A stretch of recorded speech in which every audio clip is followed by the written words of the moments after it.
When I say the words strategic content plan, what is your reaction? Are you like, oh yeah, I got that, Christina? Or is it more like strategic content plan? You mean that thing I do where I panic every week and scramble to get something up? If you're relating more to the latter example, don't worry. I'm here to help you create a strategic content plan so that posting new blog content feels consistent and effortless. Before we dive into the process of building out your content calendar, let's tackle the question of where you should actually create your content calendar. Here are some of the best options. You can use a project management platform like ClickUp or Asana to build your calendar.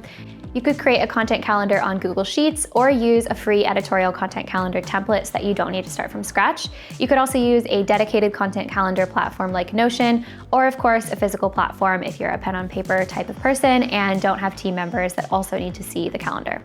Now that you know where you're going to be creating your content calendar, let's start generating ideas for your blog posts. I have 4 favorite ways for generating new ideas that I will share with you. First is using Google Trends to figure out what people are searching for in your industry.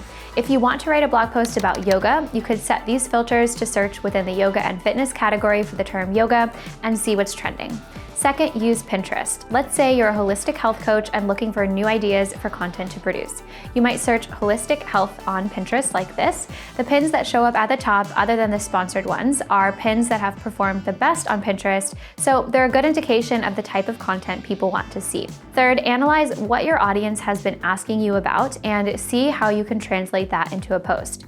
If your audience is consistently coming to you asking about the best face serums for winter, or how to find cheap flights, or how to monetize on Instagram with a small audience, make note of that. By answering a question or solving a struggle you know your audience has, chances are the blog post will perform really well with them. And lastly, look at what type of content has performed well for you in the past as an indicator of what will perform best in the future. Dive into analytics to see which blog posts have performed best in terms of views, comments, feedback, etc. Next step, actually plotting blog content on your content calendar. There are 2 different types of content that I create for my blog: seasonal content and evergreen content. I recommend first slotting in the blog posts that are seasonal. So seasonal content is usually time-based or event-based, meaning that it's only relevant during a specific season or month of the year, or around the same time of a specific event like Christmas. Examples of this might be a gift guide blog post or a post breaking down the best winter jackets. I recommend that this type of content is just 25% or less of the content that you post. Then slot in evergreen content to fill out the rest of your calendar, so the remaining 75%. Evergreen content is content that is relevant throughout the year, regardless of the month or season. For example, a seasonal blog post for me would be about how to run a profitable Black Friday sale that is only relevant during November. Versus an evergreen blog post that I might post would be this one about time management, which is relevant throughout the year.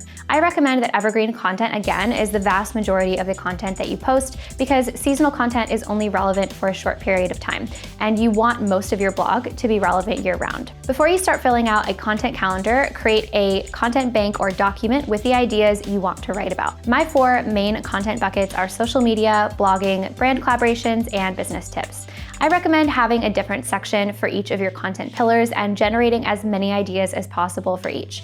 Then once you have your content idea bank, it's time to slot these ideas onto your content calendar. Typically, when I do this for myself, I just grab an idea from my first content bucket, an idea from my second content bucket, and so on until I've filled up the entire month that I am content planning for. By rotating through your content pillars like this, you're making sure that you're providing value within all of your main topics and not neglecting any.